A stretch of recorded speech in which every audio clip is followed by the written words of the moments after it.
Hi, I'm Matt. Today I'm going to talk about Indiana Sanatorium. I'd like to talk about my experiences that I had there and everything that kind of went on. First, we arrived a little late, so I didn't get to do any of the introduction or anything like that, so we were kind of thrown into the whole process. This was actually my first time actually doing this. We did a Three Kings ritual and a seance, which both I was very new to. I've done a lot of ghost experiences before, but this is my first time really experiencing that. We arrived, I do believe, after everyone else got there, and when we were there, we met at a small little building that was the children's ward, I do believe. We kind of all got together, started doing everything and going down the same process. We were told we had about 45 minutes to do everything. We were going to do a couple chants and a couple introductions to try to get everything ready. At the very beginning of the video, we are getting Jazz ready for the whole Three Kings ritual. I do believe I have some of the video on that one, but it took probably about 20 minutes to tie her up and put everything ready. Then we had about 45 minutes to get up there and do the seance. We went up, I do believe, about 4 flights from the very basement of it, and then we started the seance. So when that actually started, I actually, my significant other, Lori.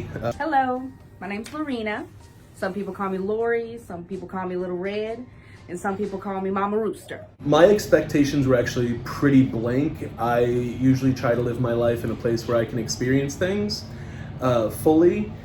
So I kind of went in with a blank slate. I am kind of a skeptic when it comes to those things because I've always want to be proven either in physical or spiritual ways to know that there are spirits around us and things like that. So when I went in, I was pretty fresh and pretty much a noob to everything. I have never done a chant in my life, actually, or anything like that. So it was a really nice experience to actually experience somebody else's culture and other things. I was a little bit nervous, but like I said, I've done stuff like that before, but not on this magnitude or even with this turnaround. Been to Step Cemetery. I've also been to the Indiana Insane Asylum downtown. Both of those experiences were really what drew me into doing things. I've also done paranormal investigation in Crown Hill Cemetery as well. One of my biggest things that I always tell people is when I was in Step Cemetery the first time, we were taking pictures, and as of the pictures, there's a picture of me with probably about 100 orbs around it. Which we tried to debunk that to see if it was like dust or anything like that in there, but we couldn't figure anything out because most of them were lime green. I've always enjoyed things like that. Another one of my big experiences was when I was in the tunnels of the Sanatorium downtown Indy. I witnessed a black entity chasing one of my friends down the hallway.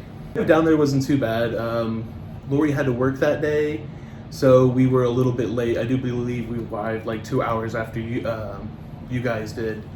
The ride was pretty good. It rained a lot the whole time there, actually. I remember driving and I couldn't see the lines a couple times during like in Avon and stuff like that. But it was a straight shot to, I do believe, Rockville, Indiana is where it's located. I will tell you, about 45 minutes out, I had no clue where I was, and I've never been to Rockville, Indiana. And it is just a little hole in Indiana, actually.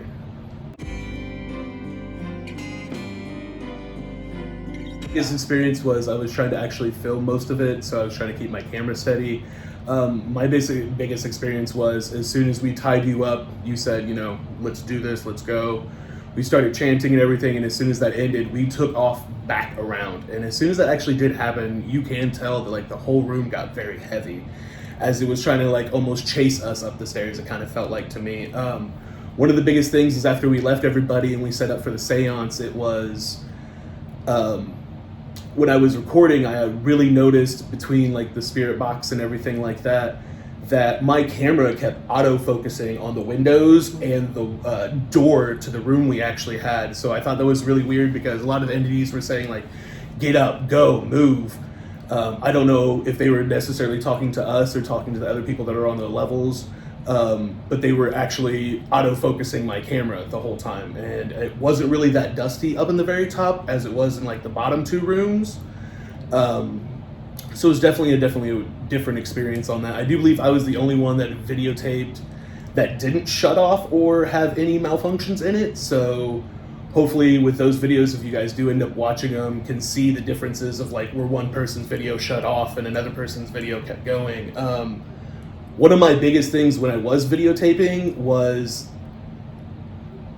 Jordan and his soundbox. I thought that was one of the most creative things I've ever done. The Estes method. It was the first time for me experiencing that. I really did enjoy the fact that, you know, he couldn't hear anything. He couldn't prove what we were saying because he had his noise canceling headphones on. But it was just like talking to the normal person. It was talking to, like, you know, Lori on the other side, or Paige that was doing everything. It was a really challenging experience for me because I've never witnessed something like that. But it was also super refreshing to know that it was completely legitimate because he couldn't hear anything. I do know that there was a couple entities that did come through, but Johnny and a couple people I thought was really weird was saying numbers. That was one thing that really stood out to me, was the numbers. It was like 20, 16, 15.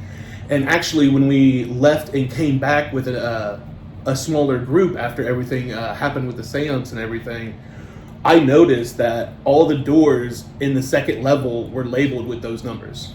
So I don't know if maybe they were possibly talking about the people that live there, or maybe they were, there was an entity named Johnny that decided that he wanted to tell about how much he was protecting people. I know I saw Paige's video and they were talking about that they were the protection of the land. Well, I really thought that Johnny not only just protected the land, but was protecting like the small children that we were talking to and some of the entities that weren't evil or malicious or things like that that really wanted to get through. I think Johnny was the one that was trying to put them through and try to weed out everything, like when Jasmine was down there doing the Three Kings and trying to do the whole process. Another big thing that really stood out to me was the fact that I've never done this before, and it was like talking to somebody. You do a lot of things like watching, you know, shows like that where they're mostly tech people and they might have one person that does, you know, tarot or is a witch or anything like that.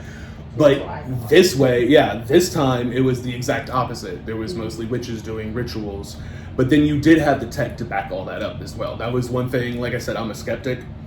I'm one of those people that have to be proven, but it did prove it. It was one of those things that I was completely, you know, astonished in. I would definitely 10 out of 10 do it again and recommend it for anybody that's willing to experience those things like I have, even as a skeptic or as a person that isn't a witch, or wants to enjoy things like that, to definitely try it out. I led the North Echo Chamber. I was the element of Earth. I was wearing a green shirt. That was a brand new experience for me too. It was one of those things that I've known Lori almost my entire life, so I've known she's been a witch her whole entire life. It's one of those things that I have always kind of just sat in the background and watched this happen, but this time I actually got to be a part of it and experienced it. And it definitely pushed me further in not just our relationship, but relationship with other people that are witches or that are into the spirits or into things like that. Emotionally, I didn't really feel anything. Like I said, I try to go into a very negative, not negative aspect, but a very neutral aspect of it. Really, it was heavy. I would have to say another experience of mine real quick.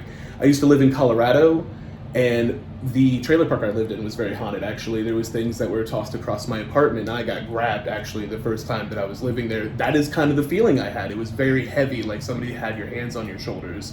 That, you know, especially us running up the stairs, I felt like we were being pushed a little, maybe not physically pushed, but definitely, you know, in the back of my mind, I was thinking, oh my gosh, we got to get up here. You know, there could be something there or there's not something there. And it turns out there was a lot of spirits in that whole entire place. A lot of people that were trying to come through. When I was speaking, they were saying, I think Mayat, but then it kept saying clearly, Matt. They were saying, Matt, get up, Matt, do this. And of course I didn't do anything like that, but it is very interesting to know that, yes, Jordan had my name and knew who I was, but it was also the same fact of he wasn't saying it like he was talking to me. He said it as he was saying, like a spirit was saying it, or they were saying, Matt, go downstairs. Jordan didn't even know where I technically was. Find out that it is a little eerie as a person that isn't really in tune to all that, for having that experience of somebody actually calling your name out. But I've always been kind of susceptible of people calling my names out in spiritual references. I think we all benefited from it. It was something we've never all done before, somewhere we've never been. So it's definitely one of those things. Again, I know I keep saying that I'm a skeptic, but it was all fresh. Nobody's ever been there. Jazz has never been there. Lori's never been there. Holly's never been there. Paige's nobody. Jordan's never been there. So it's kind of a fresh thing to know that nobody's ever been there, and this is all a brand new experience for everyone. Oh no, it wasn't one anyway. Yeah. Oh, you can't talk against the state. Watch your stuff here, guys.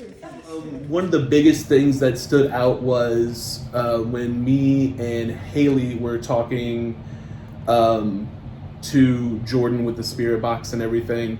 They mentioned a piano, which we ended up going downstairs and into a room that was technically closed off, and there it was. There was a giant piano in this cafeteria-looking area that they were talking about eating and hearing piano music and stuff like that. I think in the recording, actually, Jordan says piano music, piano music, piano music. He says it, I think, 2 or 3 times. I was a tad bit horrified. I mean, seeing somebody scream and yell like that. Of course, once again, you probably have heard this 2 or 3 times. I wanted to jump up and help. I wanted to go do things, but I knew that would end up interrupting the whole process. I will say this, it was like watching a horror movie. I mean, you could hear distant screams in the back. You could hear everybody that was on the 2nd and the 3rd floor moving around and running and screaming as well. Unfortunately, I don't think any of the audio picked up the screaming, but you can ask any one of us. There was a lot of it, actually. It also sounded like it wasn't from Jazz. It sounded like it was kind of almost animalistic, if you will. It actually sounded like something else was down there as well. Up the seance was a little bit harder at the very end of it. There was a lot of entities that were trying to push through that were not good. They were saying a lot of vulgar things, so we decided to end up ending it. And at the very end, we actually waited for Jazz to come up. And as we were doing that, we were all kind of conjuring, but you could still feel like there was things moving around the rooms and stuff like that. We were trying to catch them with our flashlights, but no, I don't think anybody captured it on videos or anything like that. I did not physically see anything there while I was there. Like I said, I did have my camera picking up on the audio tracking, but other than that, nothing really like that. I'm not sure, did anybody have any experiences of being like touched besides Lori and Jordan being very cold in the room that they were in? And there was no drafts in that room. Actually, the window was nailed shut, so that we were going to open that window actually, so you would have a little bit of a breeze because it was so hot in there. And I will remember at the very end, either I or Haley or somebody says, "Man, it's not hot in here anymore," because all of us had stopped sweating. It was so cool in the room. Well, I remember going downstairs. I had my handful of chairs. I set the chairs down, waiting on Jazz to come up from the stairs from you guys to untie them. As we all made our way down the stairs, it definitely was still, a very eerie feeling. Jazz was very out of it. We were very exhausted, definitely spiritually and mentally about the things. One of the big things that I did notice that there was a lot of bats. I'm not sure if the bats were there before. We were using lamps and lights. Excuse me. And so we didn't really notice them before, but I definitely noticed them like afterwards as we were walking down, and definitely when we came back, how many there actually were. There maybe wasn't even one that I noticed the first time. I didn't even pick any up on my videos. And then there was probably a good 20 to 30 bats when we went back in there. So I actually got to see the audio first for Jazz's video, and it was one of the ones, actually, as I was watching it, I noticed a lot of things, and I don't know if anybody else did. I haven't seen the track to really go over it and over it again like I normally do, but you can notice that your knees don't move very much, or the fact that you are completely tied down, but your complete waist is moving. I thought that was one of the biggest triggers that I noticed. A lot of people were very fatigued. I know we did a lot of running, but you also got to think that other than them coming back and doing the whole tour and everything, we were only there 45 minutes, and it felt like everybody was exhausted from doing this for like 2 or 3 hours straight. Everybody was drinking water a lot. Jazz was chugging water. We all felt kind of, I don't want to say attacked, but definitely in a daze. We definitely came out, and I definitely felt foggy in my brain when I was doing everything, just even trying to wrap my head around everything that was going on. Ended up going back to the buildings. We actually explored the tunnels as far as we could in that building. To the left of that tunnel where Jazz was in the video, on about another probably 50 feet, it was actually collapsed and filled in. So everybody was kind of walking around and kind of feeling their way through because we had to do everything in 45 minutes, so we didn't really notice things. So we started on the first floor and went all the way back up to the very top where we had the seance. Everybody looked around. That's when I started noticing that the building was very decrepit. It was definitely, there was places that I had to be like, hey, don't go into this room. You can see through the floor. I don't want anybody falling. That's when I actually noticed all the numbers from the rooms on the very top floor and in the second floor. Then we went down to the third floor, which is like, I think they ended up using it for either a nursing home or part of the last renovations for like the kids or something like that. I'm not 100% sure. Excuse me. One of the biggest things that I did notice was it was like it just yesterday, you know, it was open. It had flyers everywhere. I even got a picture of some layout that they were using for a building that they were trying to build in the 90s. Also one that showed most of the tunnels where they connected and stuff like that. One of the biggest things I did know is how many toys and stuff like that I was really not really aware. We found a head of the Goosebumps dummy in one of the rooms, and also one of the biggest things that I really didn't notice is the level of Bibles that were in there. Jazz a couple times was reading a couple Bible verses that we found of books just laying open to a certain page. Another big thing was the butterflies that we noticed in that place. I didn't know if that maybe had a symbol or maybe that was like their thing there, but I saw puzzles of butterflies, a butterfly charm in one of the windows. I saw butterfly coloring books. I saw all sorts of stuff. And I mean, even the weirder things, like there was linens that were still dirty, shoved in places. There was beds that were still places. It looked like they literally kind of just shoved everything in different doors and corridors and just left it there. One of the biggest things that I also didn't know was when we found all the pictures of people, like how many pictures of different people we saw of like people interacting with guests and staff members and all sorts of Polaroids and people's memories. That was a huge thing that I really thought was really crazy. Was I've worked in nursing homes and stuff like that have been shut down. They take all that stuff. Why would you end up leaving all that stuff? Like, what was the whole mindset behind that? We couldn't even take a memory of a photo of somebody back. I felt like that place was really heavy and really dark when it came to things like that. It was like people left their homes, their lives, and their well-beings there. You know, not only did they leave their lives there, they lost their lives there as well. When Jazz was done with the Three Kings, she was very disoriented. I can remember, you know, a couple times I think she chugged like 5 bottles of water right after everything happened. She was so thirsty and hungry. It was like she had no energy in her. She was very foggy-headed looking. Wasn't even talking very straight afterwards. It was one of those things of like, I don't know if she screamed so much that she was just disoriented from the whole thing, or if maybe something did happen. I did end up watching the video, like I said, of her doing that, and it looked powerful. Like, it looked like one of those things that you see from movies. I know I shouldn't really compare it to those things, but you usually don't, as a person like me, see things like that all the time. I did really notice that there was another person there named Holly that as soon as everything was done, she scooted and boogied right out of there. Like one of those things of people were really wanting to leave. Like, we could have stayed till 11 o'clock and spent the night there if we really wanted to, but we all decided about 2 or 3 o'clock just to get out of there. Almost like something was pushing all of us. My biggest thing, if you were getting into something like this or just paranormal investigation, would be to make sure that you know you're being respectful of the ground. Even if you're going to a cemetery or a sanitarium or even somebody's house, these are memories and lives and things like that and energies that people have and have left behind. So you always need to make sure you're very respectful of those things, even if you're coming there and trying to have your own experience. That would be my biggest thing, would be respectful, yeah. I will say this as well, and this goes out to everyone that wants to end up going to the sanitarium or any place like that. Make sure you do it legally. That is going to be one of my biggest things as well. I'm not saying I have or haven't done things like that, but I am saying that you should make sure that wherever you are doing it, you're not trespassing, you're not doing, you know, graffiti, or you're not doing anything to cause harm to that property. Even if you are allowed to do things like that, like I said before, this is somebody's home, this is somebody's life, somebody's been here, somebody's energy's left here. Be respectful. I know I keep saying that, but it really is one of the biggest things when I go into places like that. Step Cemetery, the Sanatorium, the Asylum. Respect it. Okay, let's talk about that as well. Does anybody have that lady's name on the painting? No? There's pictures in the group. Yeah, and there is pictures in the group? Okay, that's one thing I wish we got. So there was a painting when we were doing our last debriefing and everything like that.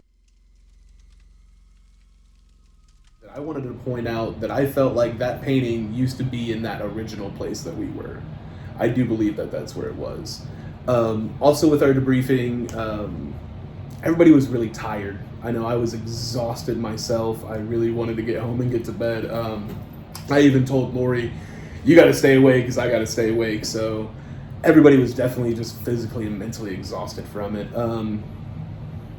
I would say in closing that I really did enjoy this experience and I would recommend it to anyone. But once again, be respectful of your surroundings. Make sure you're doing it with people that knowingly love you and respect you for the things they're doing, and you're respecting them for the things they're doing, even if it doesn't match up eye to eye or to how you believe in things or how you believe things should be done. You definitely need to be respectful of everyone's surroundings. Like, subscribe, leave a comment below. Is that what you want? That's good. There you go.